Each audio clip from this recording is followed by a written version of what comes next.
Nah, oke, seperti yang kalian bilang tadi ya, bahwa announcement itu adalah pengumuman.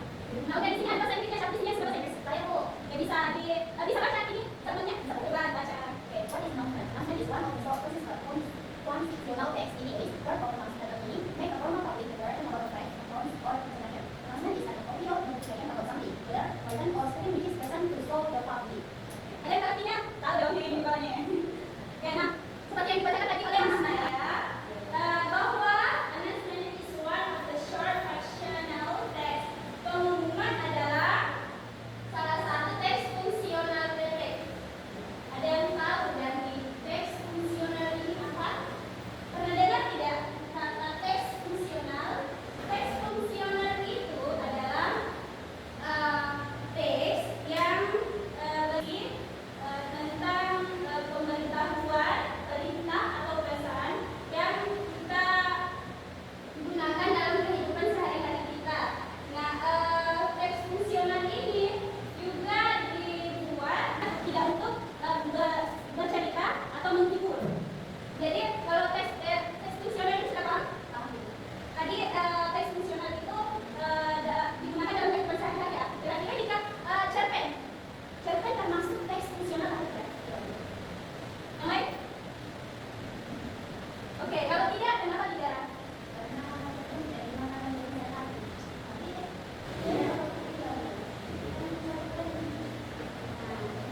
Jawabannya tepat ya, bagi tepuk tangan juga teman. Saya suka begini, dia langsung menjawab.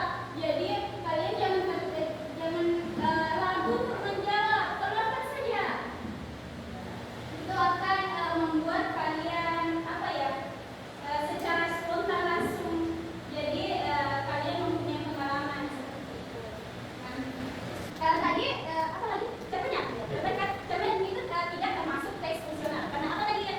Karena tadi juga menambahkan ya, teks fungsional itu dibentuk untuk tidak untuk bercerita atau menghibur. Sedangkan cerpen di sini apa? Menghibur dan bercerita. Ya, itu dia poinnya. Oke, kita lanjut. Bukan adalah pengetahuan resmi tentang sesuatu, baik tertulis maupun tulisan yang disampaikan kepada publik. Tapi kita di sini hanya fokus ke yang tertulis saja. Karena apa?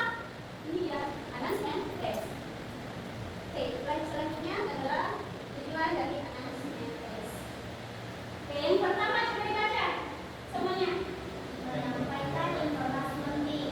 Nah, menyampaikan informasi penting. Announcement text ini digunakan untuk menyampaikan informasi agar orang-orang tahu ya.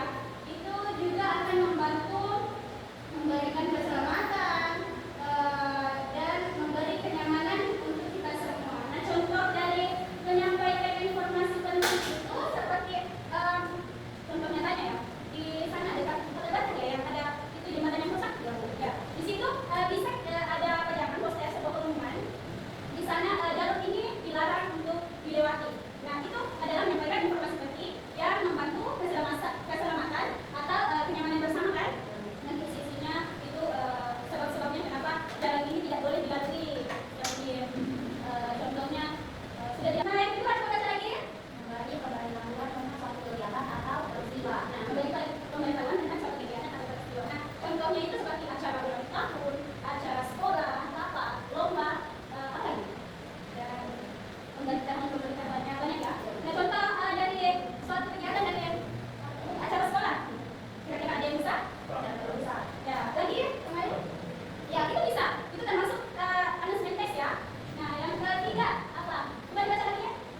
Mengingatkan atau mengajak. Nah, announcement ini bersifat mengingatkan atau mengajak. Seperti yang dijelaskan tadi. Contoh jembatan yang rusak tadi kan, untuk mengajak masyarakat untuk tidak melalui jembatan. Nanti oke, dapat baca lagi. Memberitahu perubahan atau keputusan. Nah, itu seperti memberitahu perubahan atau keputusan seperti perubahan jadwal misalnya. Tadi contoh yang disampaikan apa? Pengumuman acara sekolahnya, pengumuman pramuka kan? Nah, pramuka. Nanti ada perubahan atau keputusan dari pembuat acaranya. Ya, penelitian biasa atau contohnya tadi ya, seperti saat ini hujan karena hujan hari ini, jadi pembukaan pramukanya kita undur besok. Seperti itu. Paham? Sekarang kita tujuan announcement text. Saya rasa paham. Dan semuanya bisa jawab.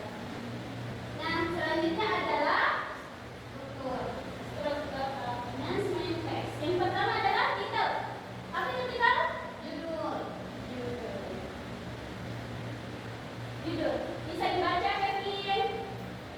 Berfungsi untuk menunjukkan topik utama ilmuwan. Dan ciri-cirinya?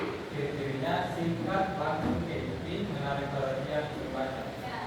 Nah, jadi titel ini yang menunjukkan topik utamanya. Dan ciri-cirinya itu ciri-ciri apa sih?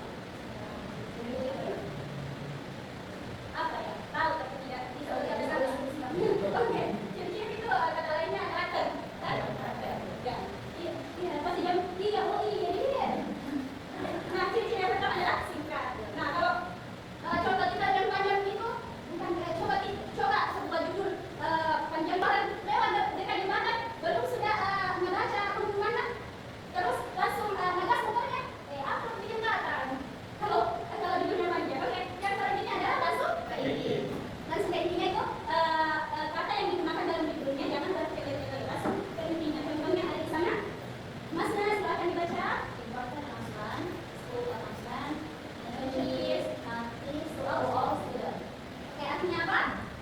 Para peneliti, program sekolah, perhatian, siswa. Ya, itu dijadikan patokan sebuah pengumuman sehingga orang-orang akan tertarik dengan pengumuman itu bahwa dengan menambahkan kalimat ini di depannya, maka orang-orang akan langsung berhati-hati. Bilang contoh di sini, important announcement, pengumuman penting. Jadi orang-orang akan langsung itu jangan dilewatkan, itu sangat penting. Nah, oke. Di kita ini ada titanya kan ada kurang jelas. Jelas ya. Ya, selanjutnya adalah konten. Konten itu apa? Isi, ya. Isi. Baca lagi Kevin. Menjelaskan informasi utama dari pengumuman. Isi biasanya mencakup apa yang diumumkan, siapa yang terlibat, apa tidak ada tergantung, di mana tidak ada tergantung. Oke. Nah, seperti yang dibacakan oleh teman